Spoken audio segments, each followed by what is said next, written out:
నేను కట్టుకథలు చెబుతాను, మీరు పెట్టుబడులు పెట్టండి అంటే ఏ పారిశ్రామికవేత్త అయినా ముందుకొస్తాడా?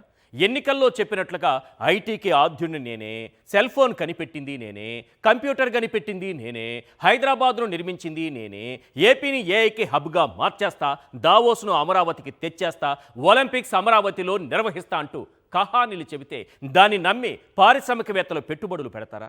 మీకు నచ్చిన దగ్గర కాదు, నేను చెప్పిన దగ్గరే పరిశ్రమలు ఏర్పాటు చేయాలని డిమాండ్లు పెడితే ఇన్వెస్టర్లు ముందుకొస్తారా? మేం వేధిస్తాం, కమిషన్లు గుంజుతాం, అవసరమైతే మా రాజకీయాలకు మిమ్మల్ని బలి చేస్తాం, కృత్రిమంగా భూముల ధరలు పెంచేస్తామంటే ఏ పారిశ్రామికవేత్త అయినా పైసా పెట్టుబడి పెడతాడా? ఈ వాతావరణమే ఏపీ పేరు చెబితే పెట్టుబడిదారుల గుండెల్లో గుబులు పుట్టడానికి కారణమైంది. ఒక రాష్ట్రానికి పైసా పెట్టుబడి తేవాలన్నా ముందు పారిశ్రామికవేత్తలకు నమ్మకం కలిగించాలి. ఈ రాష్ట్రంలో పెట్టుబడి పెడితే పైసాకు పైసా వస్తుందన్న భరోసా ఇవ్వాలి. ముందు శాంతి భద్రతల విషయాన్ని పారిశ్రామికవేత్తలు చూస్తారు. వాళ్లకు శాంతి భద్రతలతో సంబంధం ఏంటనేగా మీ ప్రశ్న? ఖచ్చితంగా సంబంధం ఉంది. నిత్యం అశాంతి, అలజడులు, ఆందోళనలు చెలరేగే రాష్ట్రాల్లో పరిశ్రమలు సక్రమంగా నడిచే అవకాశం ఉండదు కదా. ఇక రెండోది, కమిషన్ల కోసం వేధింపులు ఉండవన్న నమ్మకాన్ని కూడా కలిగించాలి. తీరా అంతా సిద్ధం చేసి పెట్టుబడులు పెట్టాక స్థానిక నేతలు కమిషన్ల పేరుతో వేధింపులకు గురి చేస్తే ఆ కంపెనీలకు ఇబ్బందులు తప్పవు. చంద్రబాబు అధికారంలో ఉండగా వచ్చిన జాకీ కంపెనీ ఇలాంటి వేధింపులతోనే తట్టా బొట్టా సర్దేసింది. ఇక అన్నిటికన్నా ముఖ్యమైనది, పెట్టుబడులు పెట్టడానికి, పరిశ్రమలు నెలకొల్పడానికి అనువైన ప్రాంతం కావాలి. ఇప్పుడు మహారాష్ట్రలో 16 లక్షల కోట్ల పెట్టుబడులు పెట్టారంటే దానికి కారణం ఆ రాష్ట్రంలో ముంబై లాంటి మహానగరాలను చూసి సీఎం రేవంత్ రెడ్డి 1,78,000 కోట్ల రూపాయలు సాధించారంటే దానికి కారణమేంటో తెలుసా? హైదరాబాద్. అవును, ఏ పారిశ్రామికవేత్త అయినా తెలంగాణలో పెట్టుబడులంటే ముందుగా చూసేది హైదరాబాద్నే.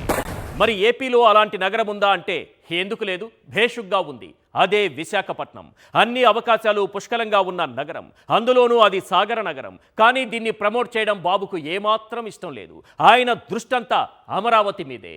ఏపీలో పైసా పెట్టుబడి పెట్టడానికి కూడా పారిశ్రామికవేత్తలు సాహసం చేయకపోవటానికి శాంతి భద్రతలు అదుపు తప్పడం, సుస్థిర ప్రభుత్వం లేకపోవడం, భూముల ధరలు కృత్రిమంగా పెంచేయడం, కమిషన్లు, వేధింపులు, ఇవన్నీ ఒక ఎత్తైతే వీటన్నింటికన్నా మరో ఎత్తు అమరావతి.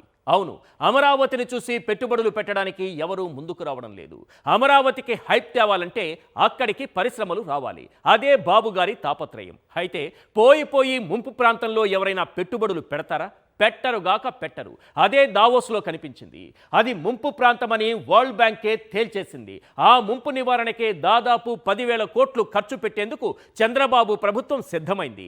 అమరావతి ప్రాంతాన్ని ముంపు నుంచి తప్పించేందుకు ఒక ఎత్తిపోతల పథకాన్ని ప్రారంభిస్తామని స్వయంగా చంద్రబాబే చెప్పారు. తెలిసి ఇలాంటి ప్రాంతంలో పెట్టుబడులు పెడితే బూడిదలో పోసిన పన్నీరులా మారుతుందని పారిశ్రామికవేత్తలకు తెలియదా? గతంలో హెచ్సిఎల్ కంపెనీ తిరుపతికి వస్తామంటే లేదు పెడితే అమరావతిలోనే పెట్టాలని బాబు ఒత్తిడి చేశారు. దీంతో శివనాడార్ పూర్తిగా ఏపీ వైపు చూడటమే మానేశారు. ఇది చాలదన్నట్లుగా పారిశ్రామికవేత్తలపై రాజకీయ వేధింపుల అంశం కూడా పెట్టుబడులు రాకపోవడానికి ప్రధాన కారణమే. జగన్ హయాంలో 1,000 కోట్ల పెట్టుబడులు పెట్టిన జిందాల్ను ఈ ప్రభుత్వం ఏ విధంగా వేధిస్తోందో అందరికీ తెలుసు. అంతకు మించి ఏపీలో పెట్టుబడులకు ముందుకొచ్చిన అదానీ లాంటి బడా పారిశ్రామికవేత్తలపై తమ ఎల్లో మీడియాతో ఎలా బురద జల్లిందో తెలుసు. అదానీ ఒక్కరే కాదు, అంబానీని సైతం వదల్లేదు. మరి ఇలాంటి ప్రభుత్వం అధికారంలో ఉండగా అమరావతి లాంటి ప్రాంతంలో పెట్టుబడులు పెట్టేదెవరు? ఒక్కటి మాత్రం నిజం, గాలి మాటలు, గాలి కబుర్లు, డబ్బా కొట్టుకోవడాలు, పక్కోడి సక్సెస్ను తమ ఘనతగా చెప్పుకోవడాలు, ఎల్లో ప్రచారాలు, ఎల్లో ఎలివేషన్లు, జాకీలు పెట్టి లేపడాలు, ఇవన్నీ ఏపీలో ఎల్లో మీడియాలో చెల్లుతాయి. దావోస్లో కాదు. ఇది మాత్రం గన్ షాట్.